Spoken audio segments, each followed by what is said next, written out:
Baik, di sini saya akan membahas hasil resume saya yang terdiri dari 5 bab, yaitu bab pertama membahas tentang konsep dasar evaluasi pembelajaran, bab kedua pengembangan tes pembelajaran, bab ketiga pengembangan tes objektif, bab keempat pengembangan tes subjektif, dan bab kelima tahap evaluasi pembelajaran.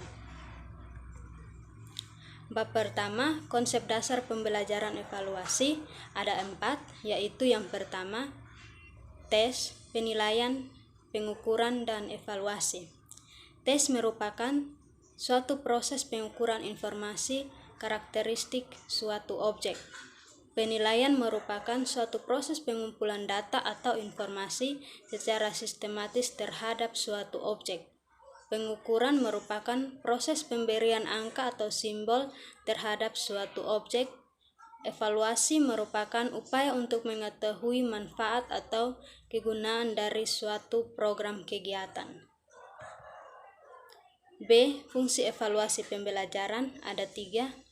Yang pertama, instruksional, dapat digunakan untuk menetapkan keputusan-keputusan yang mempengaruhi proses belajar mengajar. Yang kedua, administratif, berfungsi untuk mengumpulkan data atau informasi berupa nilai-nilai guna menetapkan siswa mana yang diperkenakan menuju semester yang lebih tinggi.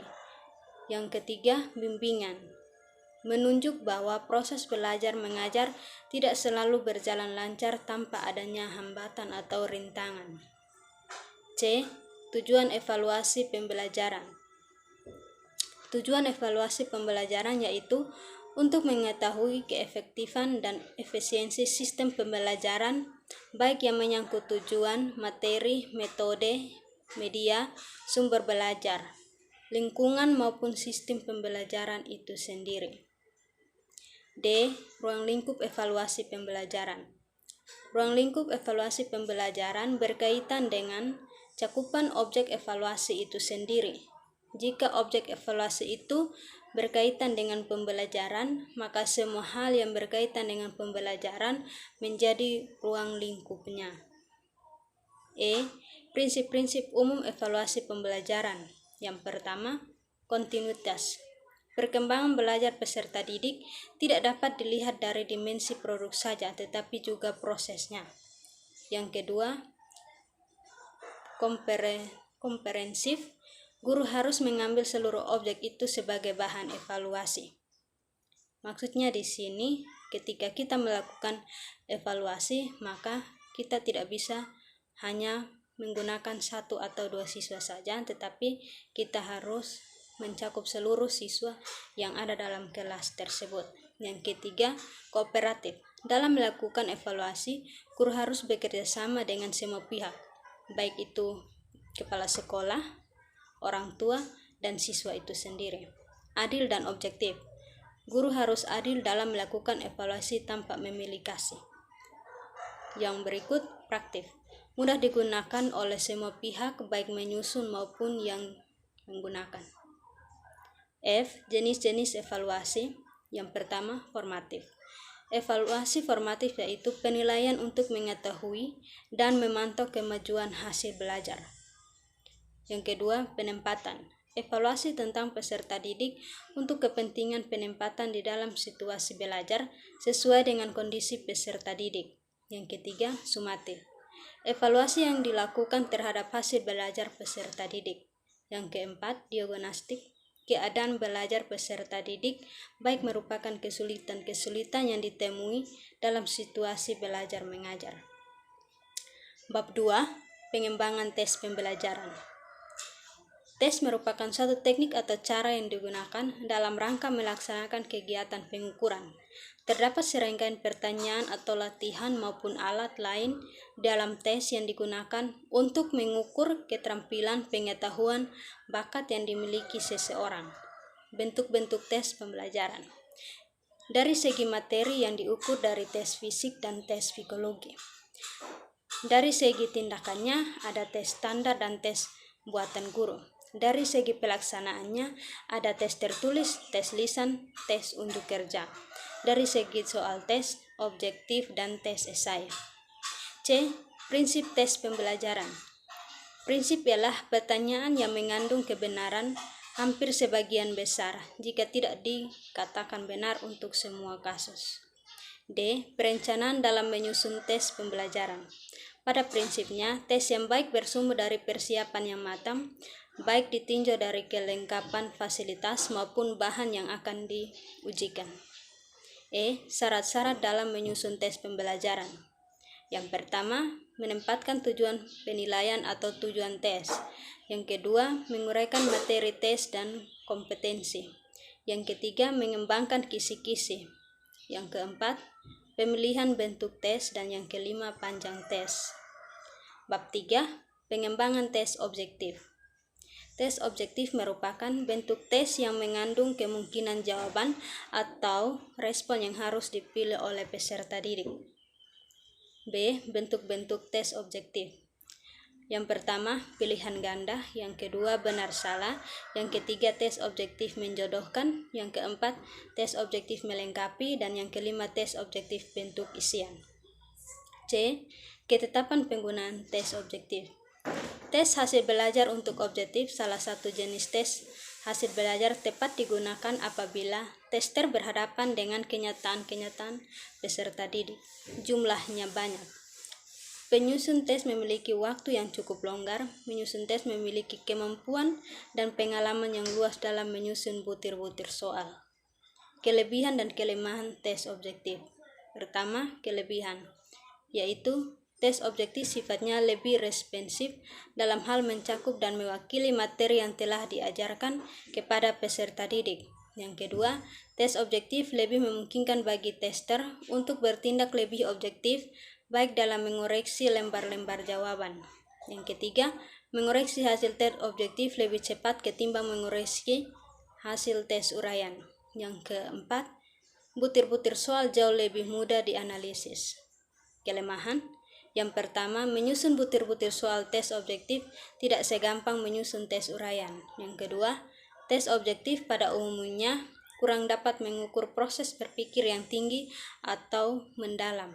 Yang ketiga, adanya tes objektif terbuka memungkinkan bagi tester untuk bermain spekulasi tebak-terka. Yang keempat, cara memberikan jawaban soal pada tes objektif menggunakan simbol-simbol yang sifatnya seragam. Maka hal seperti ini memungkinkan tester melakukan kerjasama yang tidak sehat. Bab keempat, pengembangan tes subjektif. Instrumen bentuk uraian bebas. Tes jenis ini membuka kesempatan kepada setiap orang yang menjawab pertanyaan mengeluarkan pendapatnya sesuai apa yang diketahui. B. Instrumen tes bentuk uraian terbatas. Soal yang disusun tidak mengembang tetapi lebih terarah dan terbatas sehingga ada batasan jawaban. C. Kelebihan tes esai. Yang pertama, mengukur proses mental para siswa dalam menuangkan ide ke dalam item secara tepat. Yang kedua, mengukur kemampuan siswa dalam menjawab melalui kata dan bahasa mereka sendiri.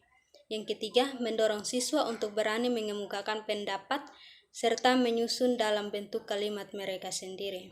Yang keempat, mengukur kemampuan responden dalam menjawab pertanyaan evaluatif melalui kata dan bahasa mereka sendiri. Yang kelima, mengetahui sejauh mana siswa memahami dan mendalami suatu permasalahan atas dasar pengetahuan yang diajarkan dalam kelas. D. Kelemahan tes esai.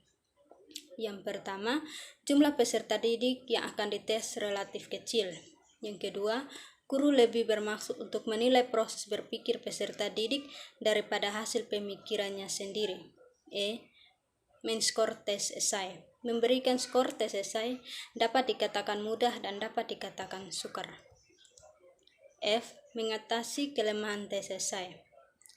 Yang pertama, menyediakan waktu yang cukup untuk menyusun pertanyaan dalam setiap soal. Yang kedua, item pertanyaan hendaknya memuat persoalan penting yang telah diajarkan dalam proses belajar mengajar. Yang ketiga, pertanyaan yang direncanakan sebaiknya dibuat bervariasi dan bisa mencakup unit-unit mata pelajaran yang telah diajarkan dalam kelas. Yang keempat, waktu yang disediakan hendaknya cukup sesuai dengan tuntutan jawaban yang dikehendaki. Bab 5. Tahapan evaluasi pembelajaran. A. Perencanaan evaluasi pembelajaran. Yang pertama, analisis kebutuhan evaluasi pembelajaran. Analisis kebutuhan yaitu suatu proses yang dilakukan seseorang untuk mengidentifikasi kebutuhan sekaligus menentukan prioritas dalam konteks pendidikan dan program pembelajaran. Yang kedua, revisi dan merakit soal. Setelah soal diuji coba dan dianalisis, kemudian direvisi sesuai dengan porsi tingkat kesukaran soal dan daya pembeda. B. Pelaksanaan evaluasi pembelajaran. Pelaksanaan evaluasi artinya cara melaksanakan evaluasi sesuai dengan perencanaan evaluasi. Dengan kata lain, tujuan evaluasi, model jenis evaluasi, objek evaluasi, instrumen evaluasi yang pelaksanaannya bergantung pada jenis evaluasi yang digunakan. C. Monitoring pelaksanaan evaluasi pembelajaran. Monitoring dilakukan untuk melihat pelaksanaan evaluasi pembelajaran telah sesuai dengan perencanaan evaluasi yang ditetapkan atau belum. Monitoring mempunyai dua fungsi pokok, yaitu yang pertama, melihat referensi pelaksanaan evaluasi dengan perencanaan evaluasi. Yang kedua, melihat hal-hal yang terjadi selama pelaksanaan evaluasi dengan mencatat, melaporkan, dan menganalisis faktor-faktor penyebabnya. D. Pengolahan data evaluasi. Pengolahan data berarti mengubah wujud data yang sudah dikumpulkan menjadi sebuah sajian data yang menarik dan bermakna. E. Pelaporan hasil evaluasi pembelajaran.